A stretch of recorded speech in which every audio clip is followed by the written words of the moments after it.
Prasangka.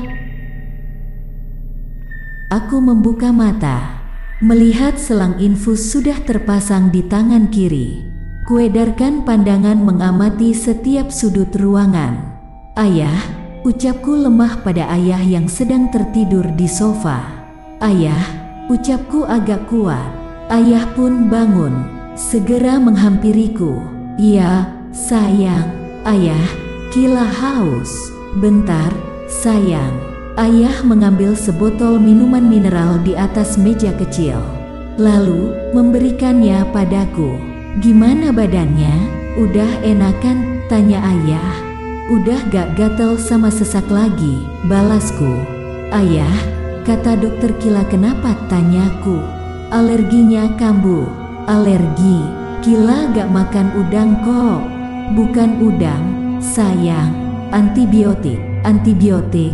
Kapan Kila minum antibiotik? Kayaknya Mbok Wati salah ngasih obat. Masa Mbok Wati lupa kalau aku gak bisa minum antibiotik sembarangan? Tanyaku bimbang. Ayah juga gak tahu, sayang. Ya udah, jangan dipikirin. Yang penting kamu udah gak kenapa-napa sekarang.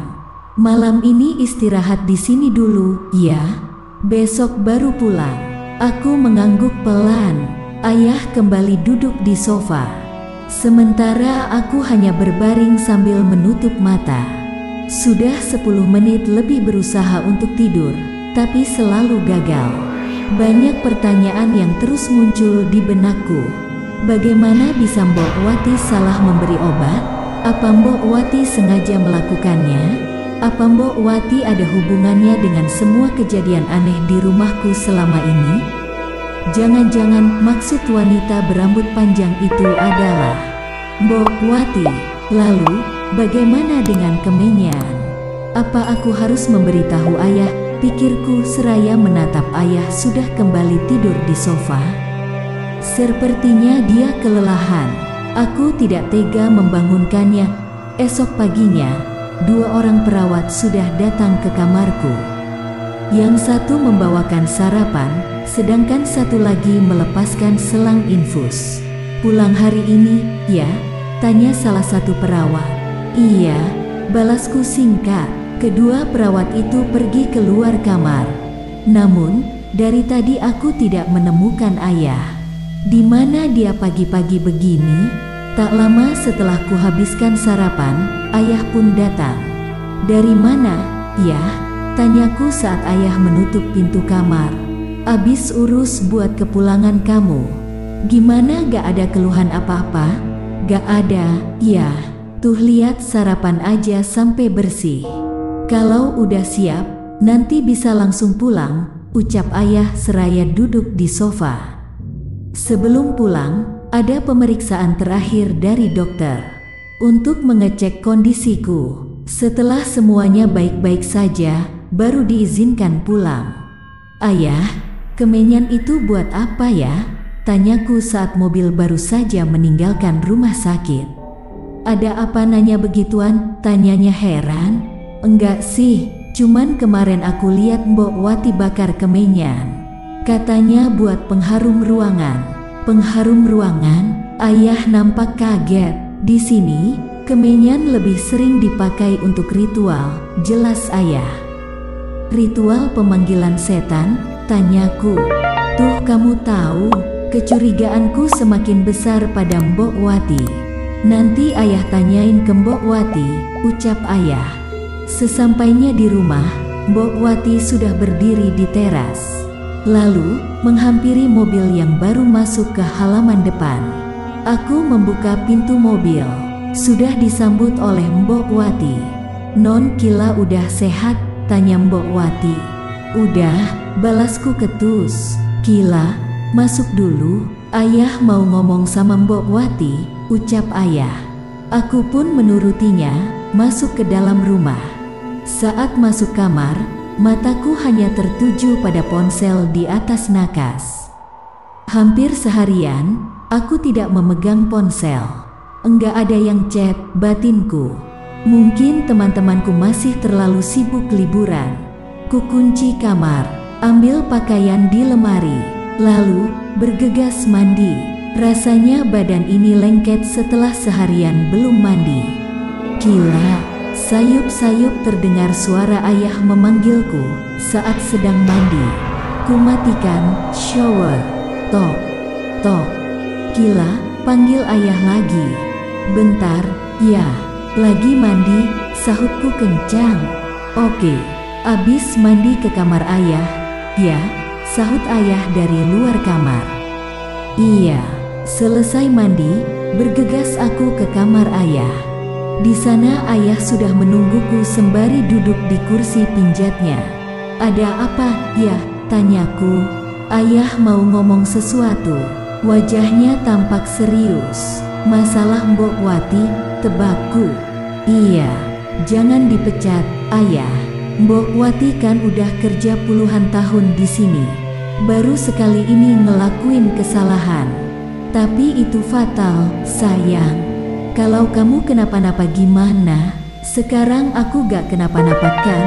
5. Ayah udah bisa maafin keteledoran Mbok Wati waktu Kevin tenggelam. Soalnya itu sepenuhnya bukan salah dia. Tapi sekarang, rasanya susah buat ayah maafin. Ayah, aku berjalan mendekat memegang kedua tangannya. Kasih Mbok Wati kesempatan, ucapku pelan. Ayah berpikir sejenak. Ya udah, kalau itu mau kamu. Tapi ada syaratnya. Apa? Sampai kamu pulang ke Jerman. Kurangi berinteraksi dengan Mbok Wati. Dia juga gak boleh masuk ke kamar. Semua makanan harus dicek dulu sebelum dimakan. Oke, terserah ayah aja.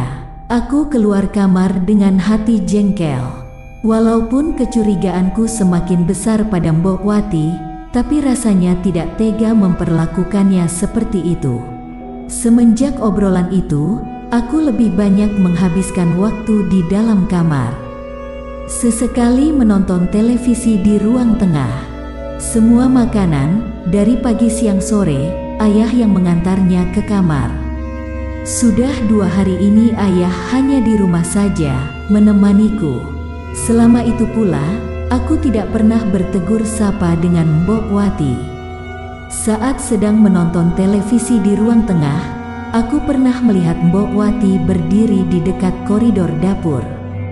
Menatapku dari kejauhan. Namun saat aku menoleh dengan cepat, dia langsung berjalan ke dapur.